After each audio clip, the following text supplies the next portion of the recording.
ఎంత ఎవరో ఏదో అనుకుంటారేమో అనేది లేదు. నాకు కావాల్సింది ఏంటంటే ఆయన బాగా నేను చూసుకోవాలి, అదొక్కటి ఆలోచించేదాన్ని నేను ఎక్కువగా. మీరు క్యారియర్ కట్టి పంపించేవారా షూటింగ్ అన్నిటికీ? బాగా పెద్ద క్యారియర్, అందరూ ఓల్డ్ మంది ఉంటారు. అది ఎప్పుడు క్యారేజ్ వస్తుందా అని అక్కడ మేడం ఎప్పుడు పంపుతారని ఎదురు చూస్తూ ఉండేవారు అక్కడ. అందులో మీ రాజుల వంటకాలన్నీ కూడా చాలా రుచిగా ఉంటాయి కదా. చేపల పులుసు, బిర్యానీ, రొయ్యల కూర, అన్ని టేస్టే. అందులోకి ఈ సీజన్లో వచ్చే పులుసు, చేప పులుసు అంటే అవునవును చాలా కృష్ణరాజు గారికి, ప్రభాస్ గారికి ఇద్దరికి ఇష్టం అండి.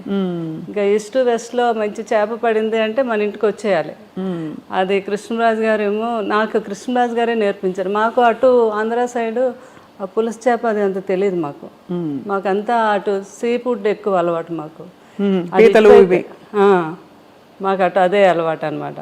ఏది వంజరం చేపని, కోనేం చేపని, ఆ టైప్ ఆఫ్ మేము ఎక్కువ. కానీ ఇటు రాజుగారి వాళ్ళు అయితే ఇంక అన్నీని వాళ్ళకి ఏ సీజన్లో ఏ ఫుడ్ వస్తుందో ఆ సీజన్ ప్రకారంగా తిన్నాం. అది ఈ సీజన్లో వస్తుందండి పులుసు అని, చాలా ఫేమస్ అది. అవును, అది ఆ తండ్రి కొడుకులు ఇద్దరికి ఇష్టం. ఆ కృష్ణరాజు గారు నాకు నేర్పించారు అది ఎలా చేయాలి ఏంటి. బాబుకి పులుసు చేయాలి అంటే ఇంకా ఆయన హడావిడి చూడాలి అనమాట. పెద్దబాజీ ఈరోజు నాకు చీట్ డే, ఈరోజు తినేస్తాను అంటున్నప్పుడు డైట్ చేస్తారు కదా, అంతే. ఇంకా పులుసు చేప తయారు చేపించేసి అది ఒక వీడియో కూడా చేశాను నేను. అప్పుడు ఏంటంటే రుచి చూసేవారు కాదు, స్మెల్ ఉప్పు సరిపోయిందో లేదో వాసనతో చెప్పేసి ఉప్పు సరిపోయింది. అదే సంపూర్ణమైన అన్ని సంపూర్ణమైన జీవితం అంటే కృష్ణరాజు గారేనండి. బాబు కూడా అదే అంటారు, అబ్బా ఎవరికైనా కూడా అలాంటి జీవితం రావాలి అంటే ఎన్ని ఉడుదుడుకులు ఉన్నా ఏమున్నా మనిషిలో కళ్ళల్లో కనబడడం ఎప్పుడా హ్యాపీనెస్. ఎవరైనా వస్తే భోజనం పెట్టడం. ఇంకా ఏంటంటే ఆయన ఫ్రెండ్స్ వాళ్ళు లండన్ డాక్టర్స్ అందరూ ఫ్రెండ్స్ ఎప్పుడైనా ఇండియా వచ్చినప్పుడు, హైదరాబాద్ వచ్చినప్పుడు కృష్ణరాజు గారు మీ ఇంటికి వస్తున్నానంటే ముందు వాళ్ళని అడిగి తెలుసుకునేవారు, మీరు ఏం తింటారు, మీరు మటన్ ఇష్టమా, మీకు చికెన్ ఇష్టమా, అలా అవి వాళ్ళకి ఇష్టాన్ని తెలుసుకుని అవి నాతో తయారు చేయించి పెట్టించి ఆయనే స్వయంగా వడ్డించాలి. మళ్ళీ కొంతమంది కాంబినేషన్, మా ఇంట్లో బిర్యానీ పులావ్ రసం అంటాం, రసాన్ని కూడా ఒక స్పెషల్గా చేస్తాం. ఆ కాంబినేషన్ చాలా బాగుంటుంది, పులావు రసం కలిపి. చాలా మందికి తెలియదు కదా. అవునవును. ఆయన తిని ముందు కొంచెం పులావ్ వేసుకోండి, అందులో కొద్దిగా చేపల పులుసు వేసి ఇంత రసం వేసుకొని తినండి అంటే ఆ టేబుల్ మీదే వాళ్ళకి వంట అక్కడికక్కడ తయారు చేసి పెట్టేవారు అనమాట. అంత ఇష్టం పెట్టడం, అంత ఇష్టం, అంత ఇష్టం అండి. వాళ్ళు తింటూ ఉంటే ఆ కళ్ళల్లో ఆనందం అసలు మామూలుగా కాదు. సో శ్యామలాదేవి గారు, మీకు అంత ఇష్టపడి మీరు అంటే మీరు అరేంజ్డ్ అయినా కూడా పెళ్ళి ఒకలా చూస్తే ఇష్టపడి చేసుకున్నట్టే మీరు. ఎందుకంటే మీరు వారి పరిస్థితి నుంచి ఇష్టము అన్నీ లేదు, నాకంటే పెద్దవారైనా నాకు ఇష్టం అని చేసుకున్నారు. వారు కూడా మీ గుణం తెలుసుకుని చేసుకున్నారు కదా. మీకు ఏం కొనిపెట్టారు పెళ్ళయ్యాక? అలా ఉండేదా షాపింగ్, లేకపోతే మీరే వెళ్ళి చేసుకోవడమేనా?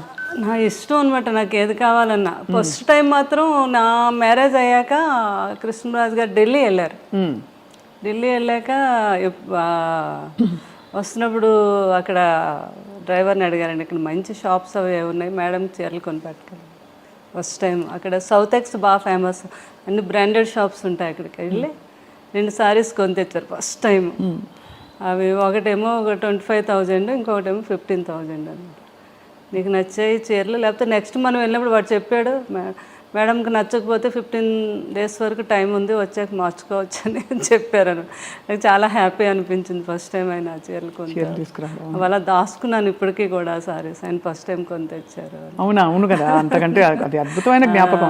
అవునండి. అది ఆయనకి విదేశాలు అది వెళ్ళినప్పుడు అప్పుడు ఫారెన్ సామాన్లు, ఫారెన్ వెళ్తే కొన్ని తేవటం, ఇక్కడ ఇవ్వటం, అది పెద్ద గొప్ప కదండి ఆ రోజుల్లో. అవును, కృష్ణరాజు గారు ఎక్కువ వెళ్ళేవారు లండన్. అది ఏ సంవత్సరం ఇది అంటే లండన్ వెళ్ళింది ఎక్కువ ఫారెన్ ట్రిప్స్? కృష్ణరాజు గారు చాలా అప్పుడు ఫస్ట్ సీతాదేవి గారు ఉన్నప్పటి నుంచి అలవాటు అంటండి. లండన్ వెళ్ళి 1 month సమ్మర్ వస్తే అక్కడ ఒక హౌస్ తీసేసుకొని 1 month అక్కడే ఉండి బాగా ఫ్రెండ్స్తో అందరితో స్పెండ్ చేసి వచ్చేవారండి. వస్తున్నప్పుడు ఏం కావాలని ఒక షాపుకి వెళ్తే 10 షాపులు తిరగడం అది ఆయనకి ఇష్టం ఉండదు. ఒక షాపులో ఏమి నచ్చుతాయి అక్కడే డజన్లే, 1-2 కొనడం కాదు, ఇలా చేతికి ఎన్ని అందొస్తాన్ని కొనేయడం, వేసేయడం. ఇక్కడికి వచ్చి పిల్లలందరికీ ప్రభాస్ గారికి వీళ్ళందరూ చిన్నపిల్లలు కదా వాళ్ళందరికీ. అందుకే బాబు కూడా అలవాటు ఉంది. వెళ్ళినప్పుడు లాస్ట్ టైము వాళ్ళ పెదబాజీ గారికి నాకు వాచెస్ అవి తెచ్చారు, రోలెక్స్ అవి తెచ్చారనమాట. ఎంత ఆనందం, కొడుకు తెచ్చాడని. ఈయన అన్నీ వాడేసినవి చేసేసినవన్నీ.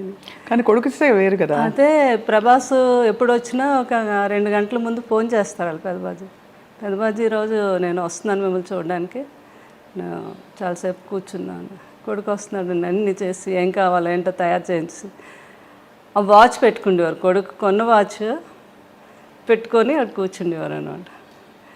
నేను చెప్తే ప్రభాస్ గారు నవ్వేవారు, పెదబాజీ అవన్నీ ఎప్పుడో మీరు మా చిన్నప్పుడు వాడేసినవే కదా ఇవన్నీ మీకు కొత్త ఏంటి, ఏదో మాకు సరదాకు తేవడం అంటే అలా కాదు, నాకు కొడుకు తెచ్చాడు, నాకు గొప్ప అంటే అట్లాంటి మనస్తత్వం అనమాట ఆయనకి. కానీ ప్రభాస్ గారికి కూడా చాలా మంచి గుణం.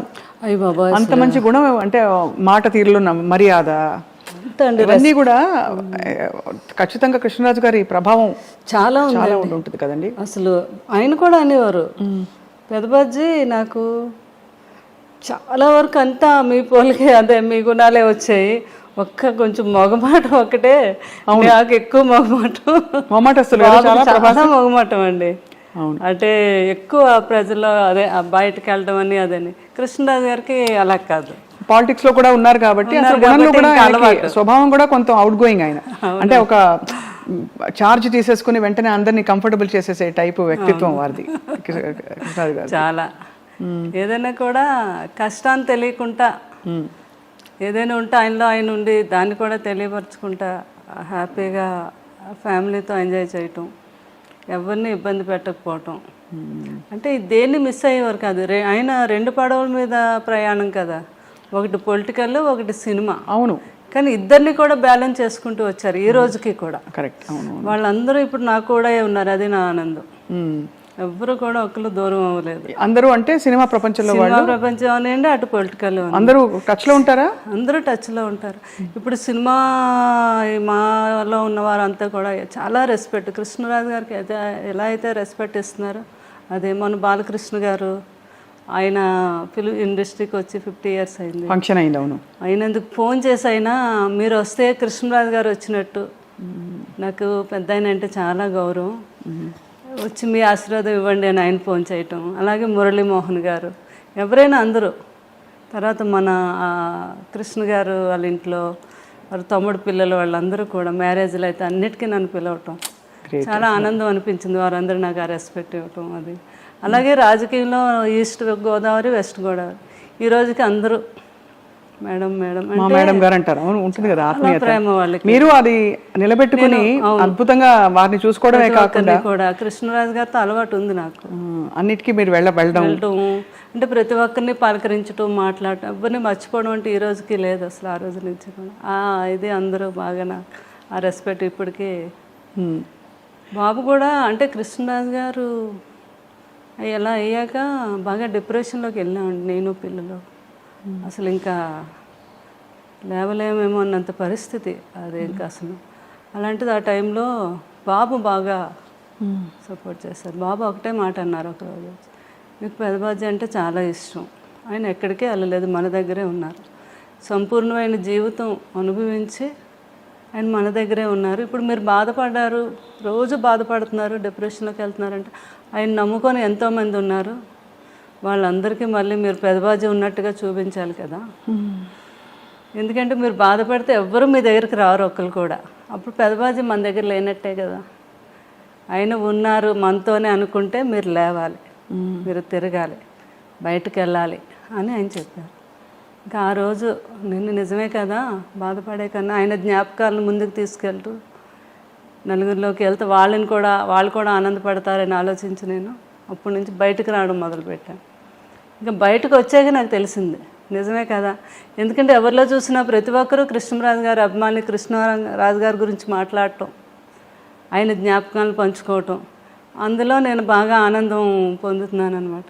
అప్పుడు అనుకున్నాను బాబు అందుకే ఇలా చెప్పారు నాకు అలా. ఇప్పుడు పలకరిస్తూ వస్తూ పోతుంటారా? అందరూ వస్తున్నారు ఇప్పుడు, అందరూ ప్రతి ఫంక్షన్కి పిలుస్తున్నారు, నేను కూడా వెళ్తున్నాను. పిల్లలు కూడా అదే అన్నారు, మీరు సంతోషంగా ఉంటే మేము కూడా సంతోషంగా ఉంటాము.